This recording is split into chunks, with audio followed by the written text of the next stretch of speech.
Hello दोस्तों, स्वागत है आपका आपके अपने channel the exam helper GK में। तो दोस्तों, ये हमारी एसएससी की पीवाईक्यू 90 डेज के लिए चैलेंज लेके आए हम, जो कि आपका वोकैब चैलेंज है, जिसमें हम डेली वन वर्ड सब्स्टिट्यूशन देखते हैं, डेली के एंटोनिम्स सिनोनिम्स देखते हैं, डेली के इडियम्स एंड फ्रेजेस देखते हैं। 15-15 हम ये सब देखते हैं। ओके। और ये जब तक देखेंगे जब तक आपका एग्जाम नहीं हुआ था। और पहला जो एग्जाम होगा आपका सीजीएल होगा, जो कि 90 डेज के बाद होगा। दूसरा एमटीएस होगा, जो कि लगभग 100 डेज के बाद होने वाला है। अगला होगा जीडी, जो कि लगभग 150 डेज के आगे होने वाला है। उसके बीच में आपका स्टेनो के और जेई वगैरह जो भी आपके अदर जो एग्जाम पेंडिंग है वो आने वाले हैं। ठीक है। इसकी पीडीएफ भी आपको हमारे द्वारा प्रोवाइड की जाती है, तो वो भी बता दूंगा वीडियो के दौरान कि कहाँ पर आपको इसकी पीडीएफ मिलती है डेली। ये डे 3 होने वाला है। डे 2 दिन की हम इसकी क्लास कर चुके हैं।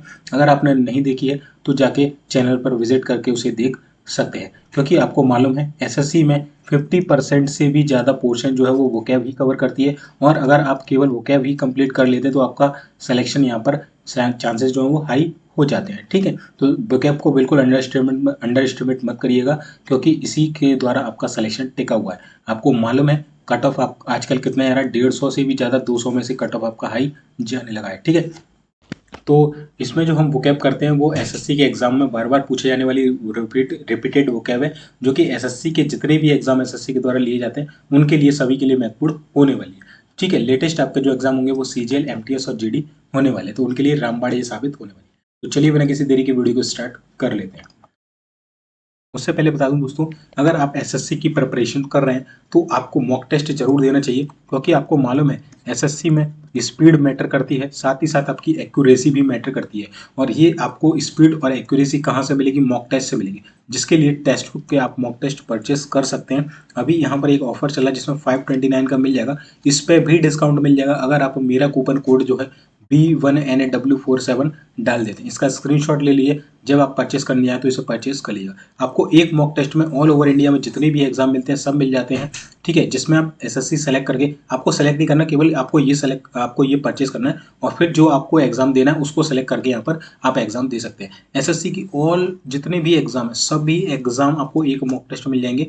ठीक है। इसके अलावा देखिए, जैसे एसएससी सीजीएल का देख लीजिए, इसमें कितने मॉक टेस्ट है? 931 मॉक टेस्ट आपको मिलते हैं, जिसमें आपको प्रीवियस ईयर पेपर भी यहाँ पर देखने को मिल जाते हैं। देखिए, प्रीवियस ईयर पेपर आपको यहाँ पर दिख रहे होंगे, जिसमें से 203 प्रीवियस ईयर के टीयर 1 के पेपर है, 51 टीयर 2 के, और 115 प्रीवियस ईयर के चैप्टर टेस्ट आपको देखने को मिले। इसके अलावा जो लेटेस्ट मॉक टेस्ट है वो कुछ इस प्रकार है। तो जाइए जल्दी से परचेस कर लीजिए, लिमिटेड समय के लिए ऑफर है। नीचे लिंक डिस्क्रिप्शन में आपको मिल जाएगा, कूपन कोड ऊपर मैंने बता दिया। तो चलिए डे 3 की वोकैब जो है हमारी, उसकी क्लास स्टार्ट कर लेते हैं एंटोनिम सिनोनिम से। ठीक है। चलिए, तो पहला हमारा वर्ड है दोस्तों, और ये हिंदी एंड इंग्लिश दोनों ही मीडियम के स्टूडेंट के लिए, दोनों ही इंग्लिश हिंदी हो चाहे वो इंग्लिश मीडियम से हो, दोनों ही स्टूडेंट के लिए सफिशिएंट क्लास है, इसलिए हमने हिंदी और इंग्लिश दोनों में इसको रखा है। ओके, आई होप आप समझोगे। और जो इंटरनल सिनोनिम में 15 कराता हूँ, 15 ना होते हुए लगभग आप एवरेज भी एक वर्ड का देखें तो आठ मीनिंग आपको दिखते हैं, तो लगभग 120 के अराउंड मैं आपको वर्ड कराता हूँ। अब 90 डेज से 120 देखोगे कितना हो रहा भाई। मैं आपको 10,800 से भी ज़्यादा वर्ड कराने वाला हूँ अगले 90 डेज में, तो गांठ बांध लीजिएगा, डेली आपको पढ़ना है। ठीक है। पहला हमारा वर्ड है दोस्तों, दैट इज अबेट। अबेट का मतलब होता है दोस्तों उकसाना या उभारना। क्या करना? उकसाना, है ना। पर्टिकुलरली जो अबेट का मतलब होता है वो होता है बेसिकली किसी गलत काम के लिए उकसाना, है ना।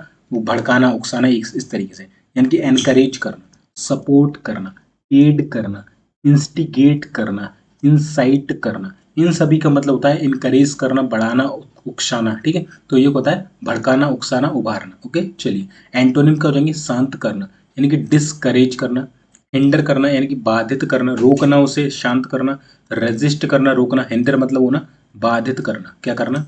बाधित करना। रेजिस्ट मतलब होता है रोकना। ठीक है। अपोज करना मतलब उसका विरोध करना। डिस्करेज करना मतलब, करेज मतलब, एनकरेज मतलब उसे प्रोत्साहित करना, डिस्करेज मतलब उसे हतोत्साहित करना। ठीक है। ये इसका बेसिकली हिंदी में मीनिंग हो जाएगा। थोड़ा और छोटा कर लेते हैं। ठीक है। चलिए, सेकंड नंबर का वर्ड है दैट इज एडोर। एडोर का मतलब होता है दोस्तों प्यार करना, लव करना। ठीक है। रेलिश करना, है ना, रेलिश करना, डिजायर करना। डिजायर माने भी होता है प्यार करना, चाहना किसी को। ठीक है। तो क्या करना? लव करना, लाइक करना, रेलिश करना, डिजायर करना। ठीक है। तो अडोर माने क्या होता है? प्यार करना कहना है अपन ऐसा बोलते हैं ना कि वो कितनी अडोरेबल है या वो कितना अडोरेबल है ना, मतलब कितना प्यारा है, कितना सुंदर है, इस तरीके से। इसके एंटोनिम को देंगे एबहूर करना, यानी कि घृणा करना, है ना, नापसंद करना, हेट करना, डिटेस्ट करना, एबोमिनेट करना, लोथे करना। क्या करना? लोथे मतलब भी होता है वही हेट करना, नफरत करना, घृणा करना, डिसलाइक करना, नापसंद करना। ठीक है, चलिए तीसरे नंबर का वर्ड है दोस्तों, दैट इज एब्जेक्ट। एब्जेक्ट का मतलब क्या होता है दोस्तों? तुक्ष या नीच, है ना। तुक्ष जो होता है या जो नीच होता है उसके लिए वर्ड यूज करते हैं एब्जेक्ट, है ना। एब्जेक्ट क्या करते हैं? Abject. He is a abject person, ऐसे लिख सकते हैं ना, he is a very abject person.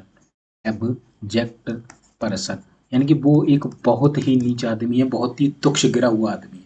यानी कि कैसा है? मीन है, डिग्रेडेड है, डिग्रेडेड है, ठीक है, कंटेम्प्टेबल है, कंटेम्प्टेबल, कंटेम्प्टेबल मतलब दूषित है ना, कंटेमिनेट होता है ना, उसी से बना है ना, उस तरीके से, मतलब तुक्ष है, नीचे बेसिकली। आउटकास्ट है ना, मतलब कास्ट से आउट का है, यानी कि वो नीचे है ना। सबमिसिव है, सबमिसिव मतलब कि वही है ना, नीच के उसमें ये बोला जाता है, ठीक है। तो एब्जेक्ट का मतलब क्या हो जाएगा? मीन, डिग्रेडेड, कंटेम्प्टेबल, आउटकास्ट और सबमिसिव। इसके एंटोनिम्स क्या हो जाएंगे? एग्जाल्टेड है, यानी कि तारीफ करने के योग्य है, प्रशंसनीय है ना। डिग्निफाइड है, इसका मतलब ये प्रेस करना, तारीफ करना। वर्ती है, यानी कि लायक है वो। नोबल है ना, नोबल बोलते हैं तो उच्च लोग होते हैं वो कुलीन, इस तरीके से उसको बोलते हैं नोबल, है ना। वाइज है ना, ईमानदार, बुद्धिमान जो होते हैं उनको। ऑनरेबल है, यानी कि सम्माननीय है ना, सम्माननीय।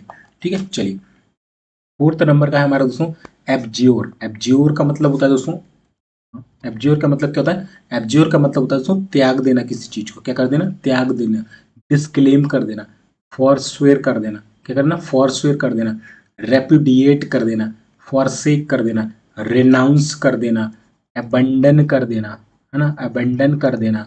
ओके, एब्डिकेट कर देना। क्या करना? एब्डिकेट कर देना, है ना, डेजर्ट कर देना, डेजर्ट कर देना, लीव कर देना। ठीक है, ये मेरी जो 2 दिन की क्लास हुई थी, मैंने आपको उसमें ये सारे वर्ड कराए थे। इनका मतलब भी क्या होता है? त्याग देना, छोड़ देना। ठीक है, तो एब्ज्योर माने भी क्या होता है? त्याग देना। कितने सारे वर्ड है? Abandon, abdicate, desert, leave, disclaim कर देना। अब क्लेम होता है, क्लेम करना क्या? जैसे हमने कोई जैसे होता है ना, मेले वगैरह भरते हैं तो वहां पर आप कोई बाइक वगैरह कुछ भी ऐसा हैवी सामान खरीदते हैं, महंगा सामान जो कि लाख 2 लाख होता है, तो आपको कूपन कोड की दिए जाते हैं और बोला जाता है इसको आप स्क्रैच कीजिए, अपना गिफ्ट जो है क्लेम कर लीजिए। या फिर जो आपका अगर एक्सीडेंट हो जाता है तो बोलते हैं कि इंश्योरेंस आप क्लेम कर लीजिए, हेल्थ इंश्योरेंस अगर आपको बीमार हुई तो उसको क्लेम कर लीजिए। क्लेम मतलब उस चीज को अपनाना, और डिस्क्लेम मतलब छोड़ देना, त्याग देना। फॉरस्वेयर का मतलब भी क्या होता है? छोड़ देना। रेपुडिएट का मतलब क्या होता है? छोड़ देना। फॉरसेक का मतलब क्या होता है? छोड़ देना। रेनाउंस का मतलब भी क्या होता है? छोड़ देना। ओके, चलिए ओके, इसके सिनोनिम्स क्या होंगे? अपना लेना, एक्सेप्ट करना, क्लेम करना, टेक लेना, स्टे करना, यानी कि बनाए रखना उसको। ठीक है, चलिए 5वें नंबर का वर्ड है एबोमिनेबल। एबोमिनेबल का होता है दोस्तों घिनौना। क्या होता है? घिनौना, है ना, घिनौना। इसके लिए एक वर्ड और होता है ऑब्नॉक्सियस, ऑब्नॉक्सियस। ठीक है, ऑब्नॉक्शियस। ऑब्नॉक्शियस का मतलब भी क्या होता है? घिनौना। एबोमिनेबल का मतलब भी क्या होता है? घिनौना, है ना। इसको बोलते हैं एक्कर्स्ड, वाइल्ड, है ना, वाइल्ड, हेटफुल, है ना, फाउल, है ना, फाउल, ऑडियस। तो इन सभी का मतलब होता है घिनौना, है ना। क्या क्या हो जाएगा? Abominable, obnoxious, accursed, wild, hateful, foul और ऑडियस, सभी का मतलब क्या होता है? घिनौना होना। इसके एंटोनिम्स करेंगे प्यारा होना, लवेबल होना, डिजायरेबल होना, प्योर होना, एग्रीएबल होना, प्लीजेंट होना, यानी कि खुश होना। ठीक है, ये हो जाएगा आपका। ओके, चलिए अगला 6वें नंबर का वर्ड है दोस्तों हमारा, दैट इज अबॉर्टिव, है ना। इसकी एक ट्रिक होती है, दैट इज अब और टीबी। क्या होगी?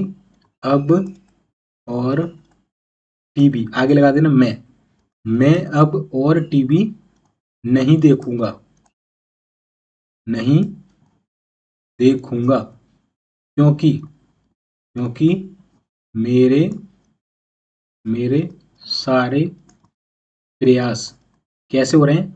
बेकार हो रहे हैं, निष्फल हो रहे हैं, फालतू जा रहे हैं। ठीक है, तो मैं अब और टीवी नहीं देखूंगा, मेरे जितने भी प्रयास, में जितनी भी कोशिशें कर रहा हूँ वो सारी बेकार हो रही, नाकाम हो रही है, निष्फल हो रही है। ठीक है, तो अबॉर्टिव का मतलब क्या होता है? बेकार, निष्फल और फालतू होना। ठीक है, इसके सिनोनिम्स क्या हो जाएंगे? यूजलेस मतलब किसी काम ना आना, अनप्रोडक्टिव कोई भी उससे उत्पादित ना होना कोई भी चीज। ठीक है, अनुत्पादक बोल देंगे। इन वेन, इन वेन का मतलब कोई भी चीज व्यर्थ में जाना, बेकार जनक कोई चीज, ठीक है। तो अबॉर्टिव, यूजलेस, अनप्रोडक्टिव और इनवेन, इनका मतलब क्या होता है, बेकार होना, व्यर्थ होना। इसके एंटोनिम्स होंगे प्रोडक्टिव होना यानी कि यूजफुल होना, यील्डिंग होना, यील्डिंग का मतलब क्या होता है, यूजफुल होना, ठीक है, काम में आना कोई चीज। चलिए 7वें नंबर का वर्ड है एक्रीमोनियस। एक्रीमोनियस का मतलब होता है दोस्तों झुंझुलाहट, उग्र, तीखा या कटुता। मतलब एक्रीमोनियस मतलब एक ऐसा भाव जो कि कहीं ना कहीं दुश्मनी का भाव, तीखेपन का भाव। एक होता है ना कि मतलब कोई ऐसा व्यक्ति जो कि हमेशा चिड़चिड़ा रहता है, कोई भी उससे बात करने या तो हमेशा वो खिस्सा के बात करेगा, या हमेशा मतलब कुछ ऊट पटांग मतलब चिल्ला के बात करेगा, इस तरीके से होता है ना वो। तो उसके लिए वो होता है एक्रीमोनियस यानी कि झुंझलाहट, उग्रपन, तीखा और कटुता, है ना, एक दुश्मनी वाला भाव एक तरीके से। तो इसके सिनोनिम क्या होंगे, एक्रिड जो कि एक्री से ही बना है, ठीक है, एक्रीमोनियस एक्रिड। एक हो गया हार्ड, है ना, हार्ड भी क्या होता है, इसी का होता है। चलिए इसके एंटोनिम्स करेंगे। एमिकेबल, एमिकेबल का मतलब होता है उसको फ्रेंडली, मित्रता पूर्ण व्यवहार, है ना, दोस्ती बनाना, है ना, एमिकेबल। एमिकेबल, स्मूथ हो जाना, स्मूथ का मतलब क्या होता है, बेसिकली इजी वे में होना, है ना, स्मूथ मतलब इजी वे में कोई चीज होना, फ्रेंडली होना, व्यवहारिक होना, ठीक है। तो ये किसके हो जाएंगे, ये इसके एंटोनिम्स हो जाएंगे। 8वें नंबर का वर्ड है एक्रॉस। एक्रॉस का मतलब होता है आर पार हो जाना। क्या हो जाना, आर पार। ये रोड थी, ठीक है, इस तरीके से रोड थी, आपको इस साइड से इस साइड जाना है, तो आप क्या करेंगे, एक्रॉस, रोड के इस पार से उस पार जाना है, तो क्या करेंगे, एक्रॉस करेंगे, यानी कि ट्रांसवर्सली, है ना, एथवर्ट, एथवर्ट हो गया, ट्रांसवर्सली हो गया। इसको किसके सिनोनिम्स होते हैं, एक्रॉस के। एक्रॉस यानी कि आर पार होना, ट्रांसवर्सली माने भी क्या होता है, आर पार होना, और एथवर्ट माने भी क्या होता है, आर पार होना। इसके एंटोनिम्स करेंगे अलोंग, यहाँ साथ साथ चलना। यहाँ पर वो इसके इस पार हो गया, बट अलोंग का क्या हुआ, साथ साथ चलना, इस वे में चलना, यानी जहां रोड जा रही है वहां जाना, ना कि क्रॉस करना। बिसाइड चलना यानी कि बगल में चलना, बगल में यानी कि इस तरीके से, ठीक है। तो ये क्या हो जाएंगे, इसके एंटोनिम हो जाएंगे, उसको क्रॉस ना करना, उसके उसी के साथ साथ चलना, ठीक है, ये हो जाएगा। चलिए 9th नंबर का वर्ड है ऑल टुगेदर। ऑल टुगेदर का मतलब होता है पूर्ण रूप से या सब मिलाकर। देखिए टुगेदर मतलब होता है साथ में, बट ऑल टुगेदर का होता है सब कुछ मिलाकर साथ में कोई चीज की जाए, उसका होता है ऑल टुगेदर, यानी कि कंप्लीटली, एंटायरली, फुल्ली, टोटली और होली। क्या हो जाएंगे, कंप्लीटली, एंटायरली, फुल्ली, टोटली और होली, यानी कि सब कुछ मिलाकर। ओके, एंटोनिम क्या हो जाएंगे, पार्शियली यानी कि कुछ हिस्सा केवल, इनकम्प्लीटली यानी कि अपूर्ण रूप से, सेपरेटली अलग अलग तरीके से करना कोई चीजों को, ठीक है। चलिए 10वें नंबर का वर्ड है असर्ट। असर्ट का मतलब होता है दोस्तों बलपूर्वक कोई भी चीज कहना, है ना, मतलब ऐसा होता है ना कि अपने हक की मांग उठाना। यानी कि जैसे मान के चलिए अभी नीट में धांधली चल रही है, तो कुछ बच्चे या कुछ टीचर अभी भी असर्ट है, बलपूर्वक डटे हुए कि नहीं, देखिए जो मंत्री वगैरह बोले कि नीट में धांधली नहीं हुई है ना, एनटीए ने धांधली नहीं की है, सीट नहीं बेची है, एग्जाम पेपर जो है लीक नहीं हुआ है, बट जो कुछ स्टूडेंट और कुछ छात्र, कुछ कोचिंग संस्थाएं जो वो असर्ट बलपूर्वक लगे हुए हैं कि नहीं नीट हुई है, क्यों, क्योंकि उनके पास सबूत है उस चीज का, इसलिए वो बलपूर्वक लगे हुए हैं, ठीक है। तो क्या कर रहे हैं, असर्ट तरीके से लगे हुए हैं, यानी कि अफर्म मजबूत तरीके से, डिक्लेयर यानी कि घोषणा करते हुए, क्योंकि उनके पास सबूत है, ठीक है। से यानी कहना, स्टेट यानी कि वही कथन कहना, ठीक है। तो ये सारी चीज आपकी हो जाएगी। इसके एंटोनिम को देंगे डिनाई करना, मना कर देना कि हमें कुछ नहीं मालूम, अपोज करना, विरोध में रहना, डाउट रहना कि हुआ है ऐसा नहीं हुआ है ना, मतलब बलपूर्वक नहीं कह सकते, ऐसा लग रहा है कि हाँ यार ऐसा हुआ भी होगा, नहीं भी, बट अगर आप ये कह रहे हैं कि नहीं ऐसा हुआ ही हुआ है, यानी कि आपके पास पक्का सबूत है उस चीज का, ठीक है। रिफ्यूज कर देना, मना कर देना, रिजेक्ट कर देना, मना कर देना, ठीक है। चलिए 11वें नंबर का वर्ड है ऑगमेंट। ऑगमेंट का होता है दोस्तों बढ़ना, बढ़ाना, बढ़ना या बढ़ाना एक ही चीज है, ठीक है। ऑगमेंट का मतलब बढ़ना या बढ़ाना, यानी कि इंक्रीज करना या एक्सटेंड करना। एंटोनिम क्या हो जाएंगे, घटाना यानी कि रिड्यूस करना, कमी करना, है ना, डिमिनिश करना, वही कमी करना, है ना, डिमिनिश का मतलब भी क्या होता है, कमी करना। चलिए 12वें नंबर का वर्ड है दैट इज एक्विसी। एक्विस्की क्या होता है, एक्विस्की, एक्विस्की, एक्विस्की का मतलब होता है बिना विरोध के कोई चीज स्वीकार करना, ठीक है, बिना विरोध के क्या करना, स्वीकार करना। अब आप इसको इस तरीके से ट्रिक बना के याद कर सकते हैं कि जब आप भीड़ में कहीं होते हैं, है ना, भीड़ में कहीं होते हैं, है ना, और बहुत सारा भीड़ है, बट जैसे ही वहां से कोई लड़की निकलती है, ठीक है, उस भीड़ में से कोई लड़की निकलती है और आपसे बोलती है एक्सक्यूज मी, है ना, क्या बोलती है, एक्स एक्स एक्सक्यूज मी, तो आप क्या कहते हैं, जी जी जी बिल्कुल, आइए आइए, निकल जाइए निकल जाइए, तो आप इतनी सारी रास्ता छोड़ देंगे उसके लिए, निकलो निकलो, है ना। तो ये होता है ना, तो क्या होता है एक्यूज की, जैसे ही उसने बोला एक्सक्यूज मी, अब जिससे साउंड निकलना ना, देखिए एक्यूज की, एक्सक्यूज मी, ये साउंड निकला ना, तो बिना विरोध के स्वीकार कर लेना, है ना। अब लड़का वही बोलता, अरे बोलता अबे कान आ रहा आगे, भीड़ है पीछे, जैसी लड़की ने बोला अरे आइए आइए आइए आगे जाइए, आप ही आगे जाइए, आप ही सबसे पहले जाइए, ऐसा होता है ना। तो ये चीज़ है ना। तो जब भी आप एक्सक्यूज की सुने, यानी कि किसी लड़की ने एक्सक्यूज में बोला, यानी कि उसे बिना किसी विरोध के आगे जाने देना है, ठीक है। ये चीज़ यानी कि अप्रूव कर देना, कंप्लाई एग्री कर देना, है ना।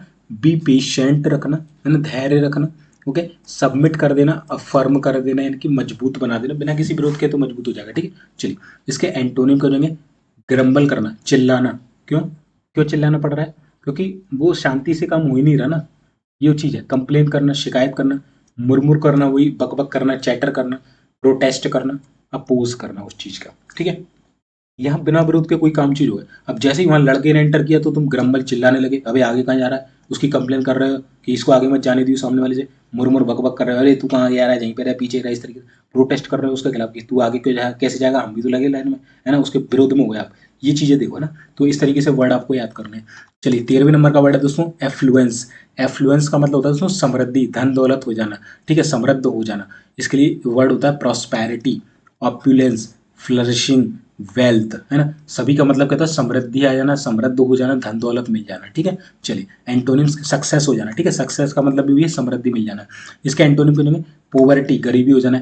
इंडिजेंस, इंडिजेंस का मतलब भी क्या होता है? गरीब, काफी अच्छा वर्ड है, ठीक है, गरीब, गरीबी, है ना। डेस्टिट्यूशन, डेस्टिट्यूशन का मतलब होता है अभाव हो जाना, किसी चीज का कमी हो जाना, किसी चीज की मिसफॉर्च्यून हो जाना, यानी कि आपदा हो जाना कोई चीज, है ना। आपदा मतलब कि वही कमी, कमी टाइप की हो जाना, एक तरीके से वही चीज बोलेंगे, ठीक है। चलिए, 14वें नंबर का वर्ड है हमारा दोस्तों, दैट इज एपोथियोसिस। एपोथियोसिस का मतलब होता है दोस्तों गुणगान करना। क्या करना? गुणगान करना। यानी कि किसी भी जो कोई पर्सन है, कोई भी चीज हुई है, उसका हमेशा बस गुणगान करना कि फलाने ने ऐसी चीज कर दी, मोदी साहब ने ऐसी चीज कर दी, या इसने ऐसी चीज कर दी, तो वो ना उसके गुणगान करना हमेशा। यानी कि क्या करना?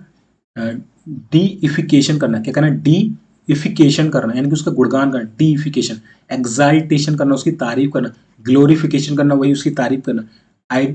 आइडियलाइजेशन करना, यानी कि जो उसकी विचारधारा थी उसको उसकी तारीफ करना, आइडियलाइजेशन देना, है ना।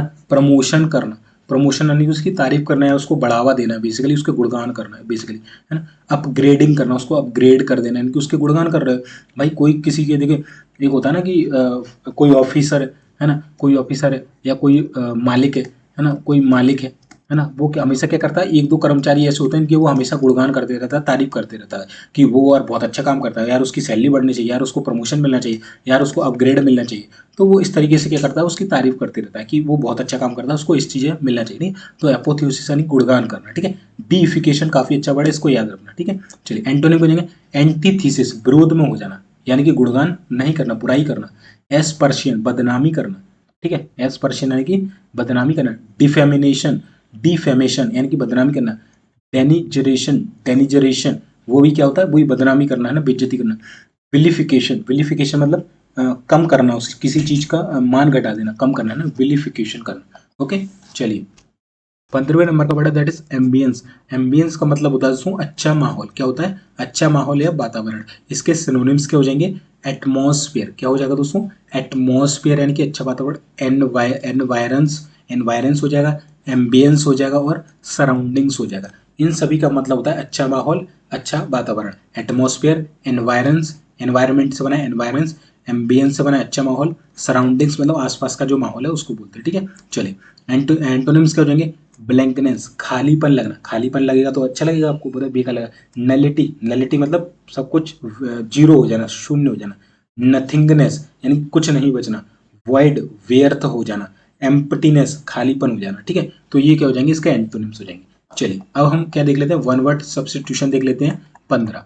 चलिए, पहला हमारा वर्ड है दोस्तों एसेटिक। एसेटिक का मतलब होता है one who does not pursue pleasure for the flash, है ना। एसेटिक का मतलब होता है one who does not pursue pleasure for the place, यानी कि जो तपस्वी होते हैं, योगी होते हैं, जो सन्यासी होते हैं, उन्हें किसी भी चीज की लालच नहीं होता है, या उसकी लालसा नहीं होती है, ठीक है। तो उसके लिए वर्ड होता है एसेटिक।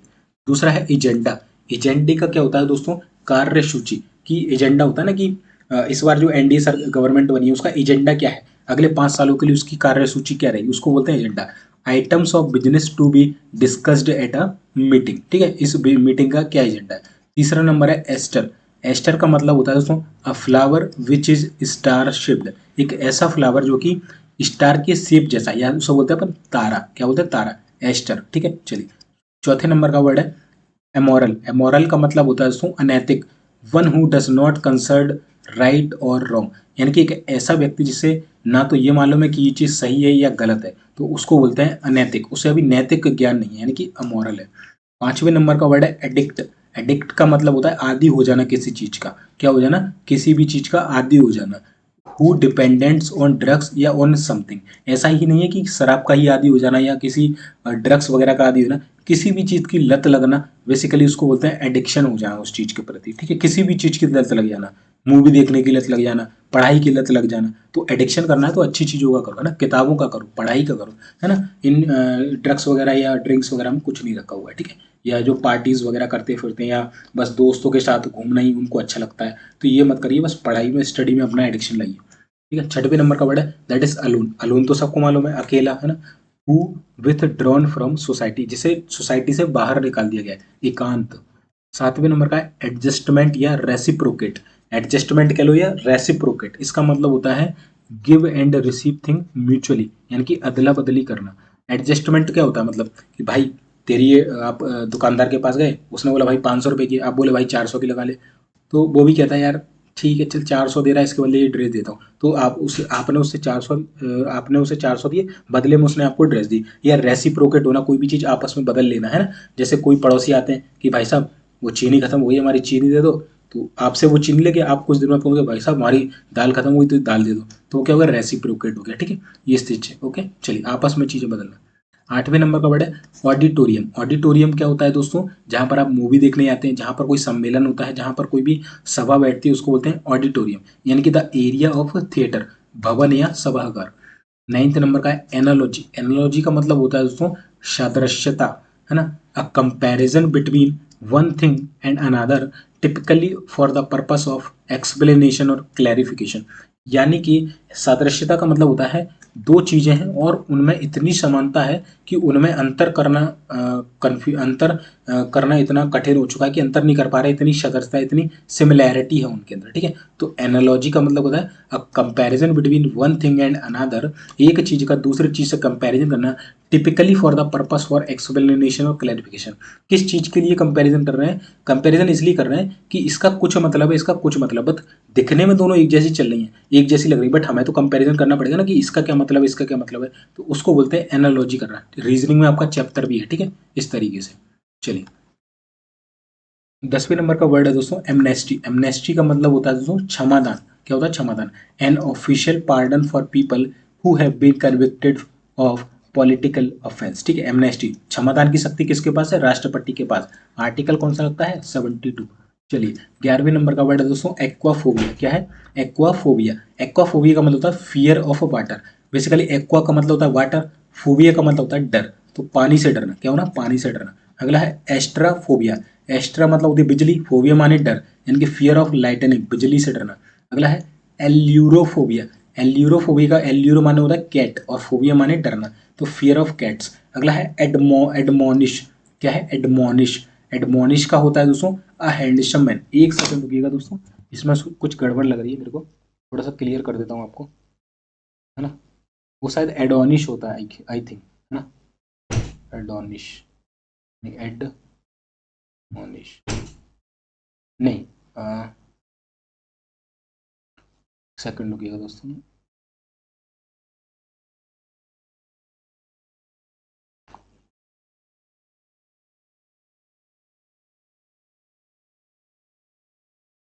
एडोनिश होता है, हाँ एडोनिश होगा। ठीक है, एडमोनिश नहीं होगा। ओके, एडोनिश होगा ये। क्या होगा?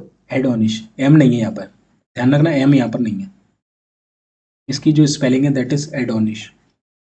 ओके, एडोनिश, ये टाइपिंग मिस्टेक हो गया थोड़ा, तो ध्यान रखना जब भी आप पीडीएफ पढ़ें तो इसको थोड़ा करेक्ट कर लीजिए। ठीक है, एडोनिश है। एडोनिश का मतलब होता है अ हैंडसम मैन, यानी कि सुंदरता का देवता। ओके, चलिए, 15वें नंबर का वर्ड है दोस्तों एस्ट्रोनॉट। एस्ट्रोनॉट का क्या मतलब होता है दोस्तों?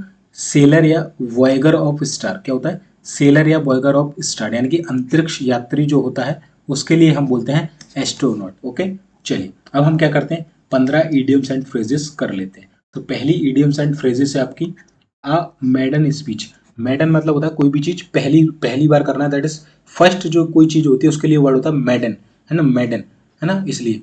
तो क्या बोलते हैं अ मैडन स्पीच। मैडन स्पीच का मतलब होता है फर्स्ट स्पीच, पहला भाषण। ठीक है, चलिए अगला है सेकंड अटेंड टू। अटेंड करना, अटेंड करना मतलब क्या करना, ध्यान देना उस पर। तो अटेंड टू का मतलब होता है पे अटेंशन टू, यानी कि ध्यान देना। चलिए तीसरा है एन आई फॉर एन आई। आंख को आंख दिखाना, एन आई फॉर एन आई, यानी आंख के लिए आंख दिखाना, यानी कि टिट फॉर टेट, यानी कि जैसे को तैसा देना। ठीक है, एन आई फॉर एन आई यानी कि टिट फॉर टेट, जैसे को तैसा। फोर्थ नंबर है अ सेक्रेड काउ।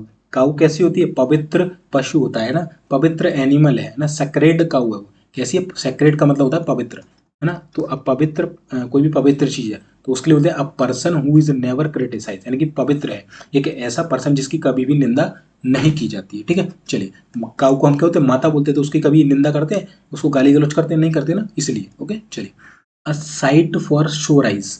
एक ऐसी साइट जो कि शोर फॉर शोर आइज, किसके लिए, शोर, शोर यानी कि आंखों का जो छाला होता है ना, बेसिकली छाले के लिए यूज होता है शोर आइज, मतलब दुखी आंखें, है ना, दुखी हुई आंखें, भरी हुई आंखें जो होती है उसके लिए, है ना, मतलब ऐसा होता है ना आंखों में बहुत ज्यादा दर्द है उसके लिए, उसको बोलते हैं साइट फॉर शोर आइज। एक ऐसी साइट जिस साइट को देखने पर ऐसा होता है ना कि वहां चलते हैं, उस साइट पे चलते देख के आते हैं, मतलब वो व्यू देख के आते हैं उस तरीके से, तो उसको बोलते हैं अ साइट फॉर शोर आइज, यानी कि तुम आंखों के लिए सुकून, क्या हो, तुम आंखों के लिए सुकून। अ पर्सन और थिंग, कोई भी ऐसा पर्सन या कोई भी ऐसी चीज that one is extremely pleased to relieved to see, यानी कि उसको देखने पर एक्सट्रीम अत्यंत खुशी होती है और ऐसा लगता है उस बहुत सुकून मिलता है ना उसको देखने पर, तो वो होती है अ साइट फॉर शोर आइज। चलिए छठवें नंबर का वर्ड है दोस्तों, that is an early word. An early word का मतलब होता है दोस्तों someone who start something early has a better chance of success. अब यही बात मैं बोलूंगा कि जितने भी लोग एसएससी की तैयारी कर रहे हैं वो इस बात का ध्यान रखिएगा दोस्तों कि अभी मौका है, एन अर्ली वर्ड बन जाओ, नहीं तो बाद में नोटिफिकेशन आएगा, एडमिट कार्ड आएगा, एग्जाम हो जाएगा और आप वहीं की वहीं कहेंगे, और फिर आपको याद आएगा कि काश मैं उस समय से अगर जो द एग्जाम हेल्पर जीके वाले सर जो है वो कैब करा रहे थे, अगर मैं उस समय वो कैब पढ़ लेता तो आज 90 डेज में लगभग मैं हजारों की संख्या में अपनी वो कैब जो है वो कर चुका होता और मेरे अच्छे खासे मार्क्स आया था और मेरा सिलेक्शन होता। तो इसलिए बोल रहा हूँ एन अर्ली वर्ड बनो, ठीक है, जिससे क्या होगा आपका सिलेक्शन जल्दी होगा। तो शुरू में ठीक है, तो क्या बोल रहा है वो, शुरुआत से काम करने से सफलता मिलने की ज्यादा संभावना होती है। ध्यान रखना, अगर आप अभी से स्टार्ट करेंगे तो आपके जो गवर्नमेंट जॉब लेने का जो सपना है वो बहुत, उसके संभावना बहुत बहुत बढ़ जाएगी। ठीक है, तो someone who start something early has a better chance of success. ठीक है, तो अर्ली वर्ड बनो, ध्यान रखना। अगला है a chip on your shoulder. Shoulder माने होता है कंधा, चिप माने तो चिप होती है।